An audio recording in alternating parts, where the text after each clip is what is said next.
Hello friends and very warm welcome to Chicky's Biology another video. In this video today we will discuss about overview of respiration. आज हम लोग अपने इस topic पे बात करेंगे और आप मेरे साथ में इस वीडियो में स्टार्टिंग से लेकर एंड तक कनेक्ट ज़रूर रहें। और अगर आप चिकीज़ बायोलॉजी चैनल पे नए हैं तो चैनल को सब्सक्राइब करने के बाद में बेल आइकन के बटन को प्रेस जरूर कर दे, तभी आपको आने वाली वीडियोज़ के नोटिफिकेशन टाइम टू टाइम मिलते रहेंगे।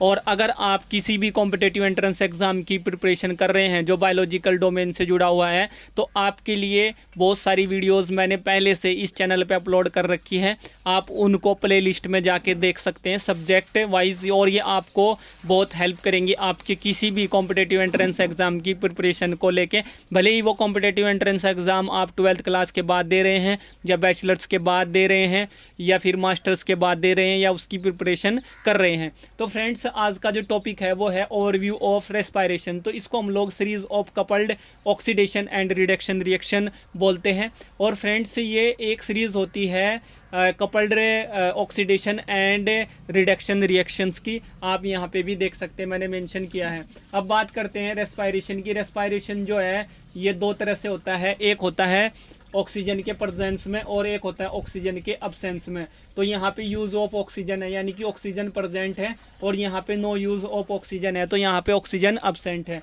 तो फ्रेंड्स फर्स्ट ऑफ ऑल बात करते हैं उस रेस्पायरेशन की जो ऑक्सीजन के प्रेजेंस में अकर होता है या जहाँ पे यूज़ ऑफ ऑक्सीजन होता है। तो इसको हम लोग बोलते हैं एरोबिक रेस्पायरेशन, जहाँ पे यूज़ ऑफ ऑक्सीजन होता है, आप लोग जानते भी होंगे। और ये most common in cellular organism होता है। और फाइनल इलेक्ट्रॉन एक्सेप्टर जो है यहाँ पे ऑक्सीजन होता है, जो ऑक्सीजन है वो एक इनऑर्गेनिक मॉलिक्यूल होता है, आप लोग जानते भी हैं। और faster growth and higher yield of biomass पर यहाँ पे पर मोल ऑफ एनर्जी सबस्ट्रेट होता है। और ATP production depends on mainly electrochemical gradient, यहाँ पे ये होता है। और ये एरोबिक रेस्पायरेशन के साथ में जुड़े हुए कुछ इंपॉर्टेंट एंड क्रूशियल पॉइंट्स हैं जिनको आप यहाँ पे अच्छे से अंडरस्टैंड करेंगे या आपने कर लिया होगा। उसके बाद बात करते हैं जहाँ पे नो यूज ऑफ ऑक्सीजन होता है यानी जहाँ पे ऑक्सीजन अब्सेंट होती है, ऐसे रेस्पायरेशन की। और ऐसे रेस्पायरेशन को हमने दो जगह पे कैटेगराइज किया है, एक होता है एनारोबिक रेस्पायरेशन और दूसरा होता है फर्मेंटेशन। तो एनारोबिक रेस्पायरेशन के बारे में बात कर लेते हैं। ये क्या होता है, ये process occur in many micro organism होता है। और final electron acceptor is other than oxygen यहाँ पे होता है, सच एज जो NO3 माइनस है, SO4 -2 है और PO4 -3 है। यहाँ पे ऑक्सीजन जो है वो फाइनल इलेक्ट्रॉन एक्सेप्टर नहीं होता, उसकी जगह पे ये सभी मॉलिक्यूल होते हैं। उसके बाद less efficient than aerobic respiration, ये एक तरह से लेस एफिशिएंट होता है in the comparison of aerobic respiration. और ATP production depends on mainly electrochemical gradient यहाँ पे होता है, ये आपको ध्यान रखना है। उसके बाद बात कर लेते हैं फर्मेंटेशन की। फर्मेंटेशन भी वो प्रोसेस है जहाँ पे कोई यूज़ नहीं होता ऑक्सीजन का।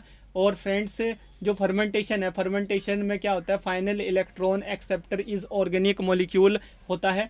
और net two ATP produce and production of ATP is depends on substrate level phosphorylation यहाँ पे होता है। उसके बाद बात करते हैं जो फर्मेंटेशन है दो तरह का होता है, एक अल्कोहलिक फर्मेंटेशन होता है, एक लैक्टिक एसिड फर्मेंटेशन होता है। तो जो अल्कोहलिक फर्मेंटेशन होता है क्या होता है, ये प्रोसेस होता है occur in case of budding yeast, budding yeast के केस में ये प्रोसेस अकर होता है अल्कोहलिक फर्मेंटेशन। और फाइनल प्रोडक्ट इज एथेनॉल होता है, यहाँ पे जो 2 कार्बन कंटेन करता है, 2 कार्बन कंटेनिंग कंपाउंड होता है एथेनॉल। रिलीज ऑफ CO2 यहाँ पे होता है, कार्बन डाइऑक्साइड का यहाँ पे रिलीज होता है ड्यूरिंग द प्रोसेस। और अल्कोहलिक डिहाइड्रोजिनेज एक एंजाइम होता है जो यहाँ पे very pretty crucial role play करता है। अब बात करते हैं लैक्टिक एसिड फर्मेंटेशन की। लैक्टिक एसिड फर्मेंटेशन वो प्रोसेस है और ये process some time occur in skeletal muscle, ये स्केलेटल मसल के केस में जो है ना सम टाइम प्रोसेस ये अकर होता है। जब आप रनिंग करते हैं तो आपको जो थकान होती है वो थकान इसलिए होती है कि वहाँ पे लैक्टिक एसिड का एक्युमुलेशन होता है आपकी मसल्स में, स्केलेटल मसल में। तो फ्रेंड्स वो भी इसका एक एग्जांपल है। और फाइनल प्रोडक्ट इज लैक्टेट यहाँ पे होता है जो 2 कार्बन कंटेनिंग कंपाउंड होता है सेम एज एथेनॉल। उसके बाद लैक्टेट डिहाइड्रोजिनेज जो है यहाँ पे एक एंजाइम होता है, ये very pretty crucial role play करता है लैक्टिक एसिड फर्मेंटेशन में। जैसे अल्कोहलिक फर्मेंटेशन में अल्कोहल डिहाइड्रोजिनेज एंजाइम एक प्रीटी क्रूशियल रोल प्ले करता है। उसके बाद यहाँ पे कुछ इंपॉर्टेंट पॉइंट्स हैं जो हमने नोट करके यहाँ पे राइट डाउन किया, इनको यहाँ पे 1 बाय 1 करके समझ लेते हैं। तो friends, net 32 ATP produce by 1 glucose molecule in prokaryote के केस में, और नेट 32 और 30 ATP produce by 1 glucose in eukaryote के केस में।